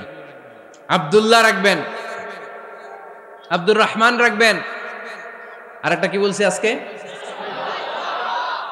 হুযায়ফা রেখে দিয়েন, পারবেন? ওয়ালাম ইউআল্লিমনি হারফাম মিন কিতাবিল্লাহ, আমিরুল মুমিনিন শুধু তাই না, আল্লাহর কোরআনের একটা অক্ষর আমার বাবা কোনোদিন আমারে শিক্ষা দেয় নাই। ওমর ফারুক রেগে গেলেন, এবার বাবার কান্দে ধইরা মারতে শুরু করলেন। তুই পোলার নামে বিচার নিয়ে আইছিস, তোরে মার দিমু আগে। এরকম নেতার দরকার আছে না নাই? মদিনায় এক লোক তার বউরে রাগের চোটে 100 তালাক দিয়ে ফেলছে। কয় তালাক দেয়ার নিয়ম কয়টা? দিছে কয়টা? এবার স্ত্রী কাঁদতে কাঁদতে এসে বলে, আমিরুল মুমিনিন দেখেন, আমার স্বামী আমারে রেগে মেগে 100 তালাক দিচ্ছে। ওমর ফারুক বললেন, দইরা নিয়ে আয় এটারে। নিয়ে আসা হলো। ওমর ফারুক বললেন, কয়টা তালাক দিয়েছো? কয় 100টা। কেন দিছো? কয় মাথা গরম আছিল। এরকম আছে না? তালাক দেওয়ার সময় সব তালাক, তুই তালাক, তোর মা তালাক, তোর বোন তালাক, সব তালাক। তালাক দিবে ওয়াইফ রে, দিতেছে সবাই রে। ওমর ফারুক বললেন, দিবে 3টা, 100টা দিলা কেন? কয় মেজাজ গরম ছিল। কয় দাঁড়া, আত-তালাকু মিন শাআইরিল্লাহ, তালাক হচ্ছে আল্লাহর দেয়া বিধানের একটা নিদর্শন, এটা নিয়ে তুই খামখেয়ালি করলি। আমার রায় শোন, আমার রায় হচ্ছে 3 তালাকে তোর বউ তালাক, বাকি 97 তালাক তোর পিঠের উপরে পড়বে। এরকম বিচারের দরকার আছে না নাই? এরকম দৃষ্টান্তমূলক বিচার যদি বাংলার জমিনে দেয়া হতো, আর কোন নারী ধর্ষিতা হতো? আর কোন নারীকে অ্যাসিড মারা হতো?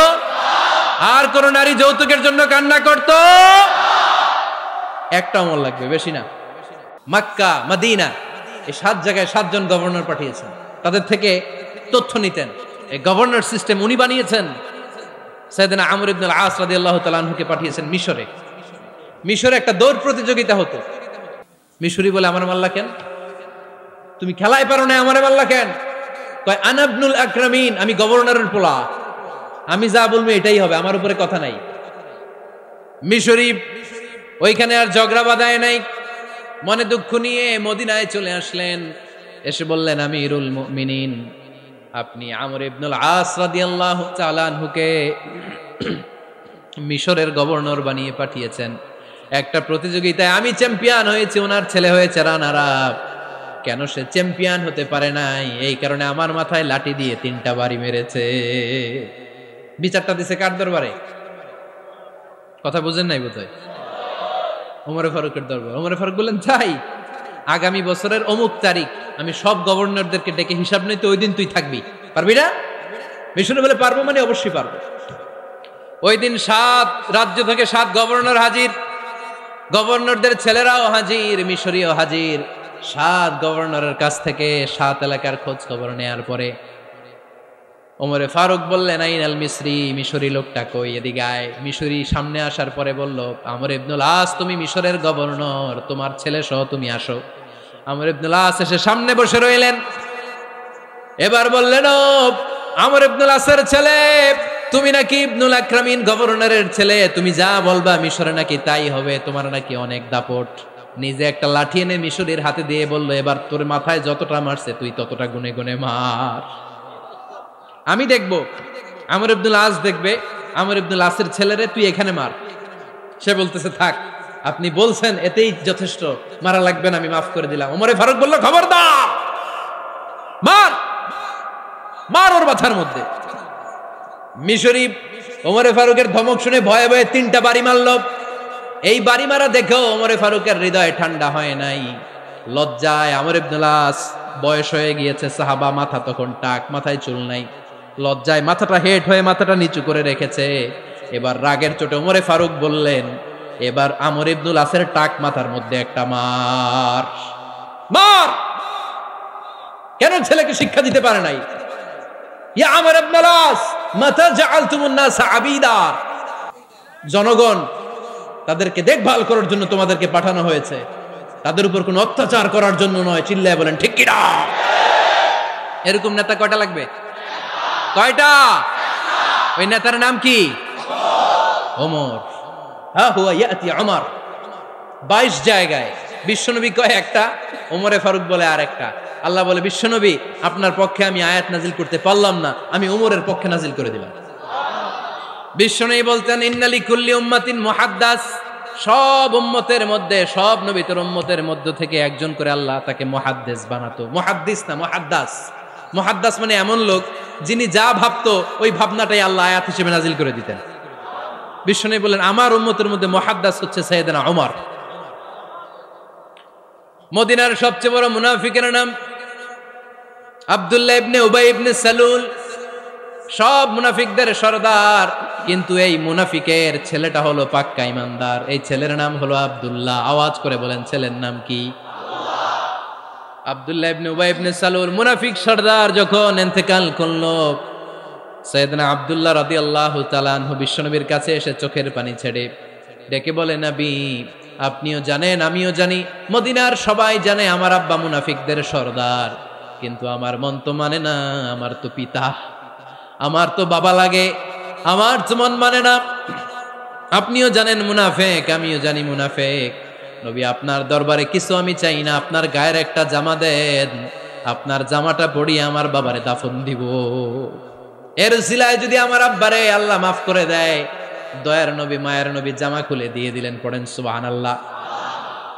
আব্দুল্লাহ রাদিয়াল্লাহু তাআলা আবার আবদার চললেন, নবী জানি আমার বাবা মুনাফিক, কিন্তু আমার তো বাবা, আপনার দরবারে ফরিয়াদ, আপনি নিজে যে আমার বাবার জানাজার নামাজের ইমামতি করবেন। দয়ার নবী মায়ার নবী জানাজার নামাজে যেতে চাইলেন। ওমরে ফারুক বললেন, নবী না, খবরদার আপনি উবাই ইবনে সালুলের জানাজায় যাবেন না। বিশ্বনবী জোর করে যেতে চাইলেন। সাইয়েদনা ওমরে ফারুক বিশ্বনবীর জামা পেছন থেকে টেনে ধরলেন। আল্লাহু আকবার। টেনে ধরলেন, যাবেন না আপনি।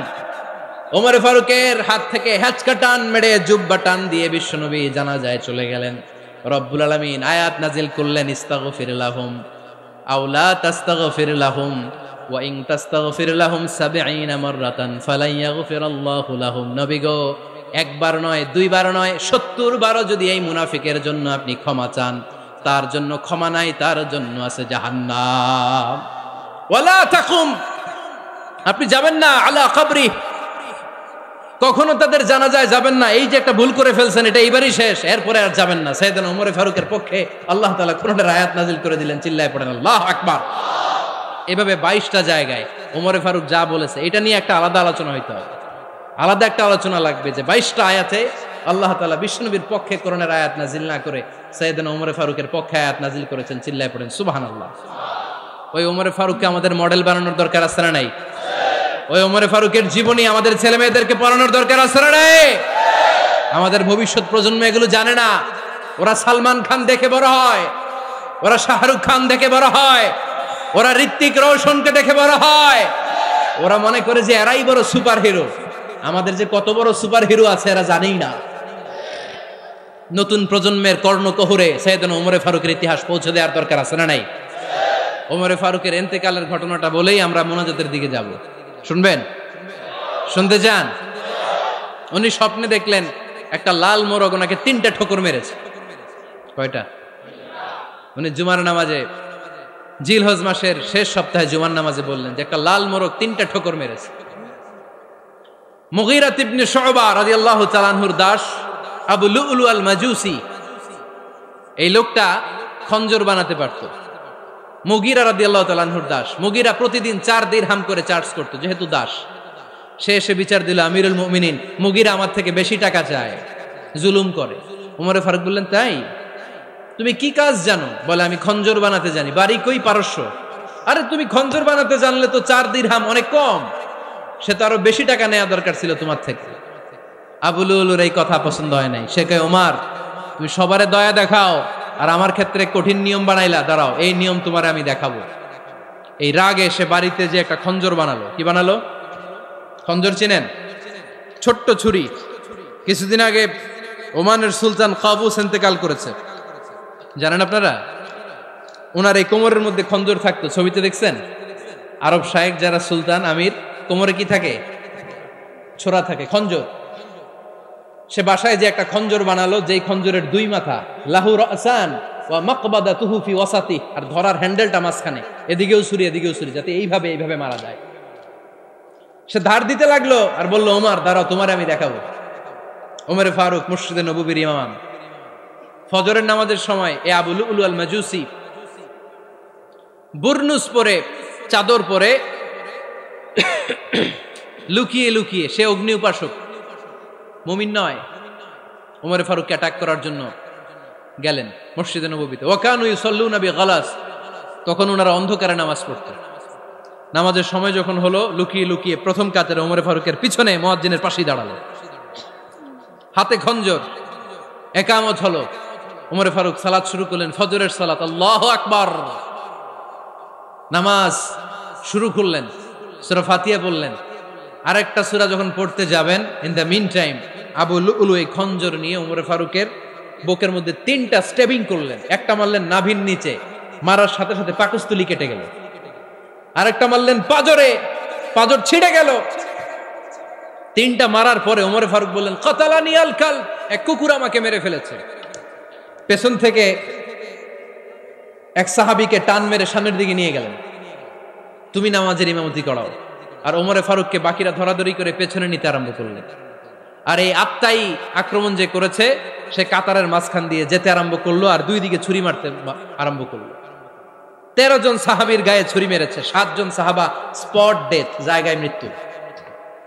এই ভয়ঙ্কর অবস্থা দেখে এক সাহাবী বুরনুস, এক ধরনের জুব্বা আছে মাথাওয়ালা, অনেকে জ্যাকেট পরছেন না এরকম মাথাওয়ালা, লম্বা জুব্বা আছে, আরবরা শীতে পরে মাথাওয়ালা। এই মাথাওয়ালা জুব্বা বের করে এক সাহাবী জালের মতো তার দিকে উড়ায় মারল। ওই বুরনুসের মধ্যে পেঁচিয়ে আবু লুলু মাটিতে পড়ে গেল আর সুইসাইড করে ফেলল, নিজের বুকে নিজে মেরে আত্মহত্যা। যেই সাহাবীকে ইমামতির জন্য দাঁড় করালেন, উনি ছোট্ট সূরা দিয়ে, প্রথম রাকাতে সূরা আল কাউসার, দ্বিতীয় রাকাতে সূরাতুল ইখলাস দিয়ে নামাজ শেষ। ওমর ফারুক বেহুশ। ওমর ফারুক কি? হ্যাঁ, বেহুশ। সবাই কান্নাকাটি করতেছে, সবাই দেখতে গেলেন, এখন হুঁশ ফিরে না। মুখের মধ্যে, মুখ খুলে রাষ্ট্রের চিকিৎসক মুখের মধ্যে দুধ দিলেন, ওই নাভি দিয়ে দুধ বের হয়ে যায়। পাকস্থলী কেটে ওখান দিয়ে দুধ বের হয়ে যাচ্ছে। তারা বললো ওনারে বাঁচানো সম্ভব না, দেখেন হুঁশ ফিরে কিনা। হুঁশ ফিরলে ওনার পরে কে আমির হবে, উনি যেন প্যানেল ঠিক করে দিয়ে যায়। সবাই তাকিয়েছে ওমরে ফারুকের চোখের দিকে। আল্লাহর মেহেরবানিতে ঘন্টা খানিক পরে উনি চোখ খুললেন। চোখ খোলার পরেই বলেন নাই, ও মা আমি মরে যাই। চোখ খোলার পরে উনি বলেন নাই, কে মারলো আমারে। চোখ খোলার পরে উনি বলেন নাই, আমার পরে নেতা কে হবে। চোখ খোলার পরে সর্বপ্রথম কথাটি ছিল, আসল্লান নাস, আমার নেতৃত্বে যে ফজরের নামাজটা শুরু হয়েছিল এটাকে ঠিকমতো তোরা পড়েছিলি? আমার নেতৃত্বে যে ফজরের জামাত শুরু হয়েছিল সেটা ঠিকঠাক মতো সমাপ্ত হয়েছিল কিনা আগে বল। আসল্লান নাস, নামাজটা হয়েছে কিনা বল। সুবহানাল্লাহ কইতে পারলেন না? This is Omar, hour super hero. নেতা অনেকগুলো লাগে না, এরকম নেতা একটাই যথেষ্ট যে গোটা বিশ্বকে কাঁপায় দিতে পারে। চিল্লায় বলো ঠিক কিনা? আমরা চাই আমাদের ছেলেগুলো ওমরে ফারুকের মতো বড় হোক। আমরা চাই আমাদের ছেলে মেয়েগুলো খাব্বাব, খুবাইব, সাইয়েদনা আলী, উসমান, আবু বকর রাদিয়াল্লাহু তাআলা আনহুর অনুসরণে বড় হোক। ঠিক কিনা? আমরা একটা ওমর চাই যিনি আমাদেরকে সালাতের শিক্ষা দিয়ে গিয়েছেন, ইন্তেকালের আগে বলেছেন সাল্লান নাস। এজন্য আমরা যেন নামাজ কখনো নষ্ট না করি। আল্লাহর জমিনে দিন বাস্তবায়ন আসাদ্দুহুম ফি আমরিল্লাহি ওমর রাদিয়াল্লাহু তাআলা আনহুর মতো এত কঠোর কেউ ছিলেন না। তাই দিন বাস্তবায়নে আমরা যেন কাউরে ছাড় না দেই। সবার আগে আল্লাহর দিন, সবার আগে আল্লাহর কোরআন, সবার আগে আমার ইসলাম। ঠিক কিনা? চাইলেই কেউ এদেশ থেকে ইসলামরে মিটাই দিতে পারবে না। যে দেশে আল্লাহু আকবার ধ্বনির সাথে সাথে সূর্য উঠে যায়, আল্লাহু আকবার ধ্বনির সাথে সাথে সূর্য ডুবে যায়, সে দেশে আর কিছু থাকবে না থাক আমার ইসলাম থাকবেই, আর কিছু থাকবে না থাক আমার কোরআন থাকবেই। সে ইসলামের সাথে থাকতে রাজি আছেন তো? কোরআনের সাথে থাকতে রাজি আছেন তো?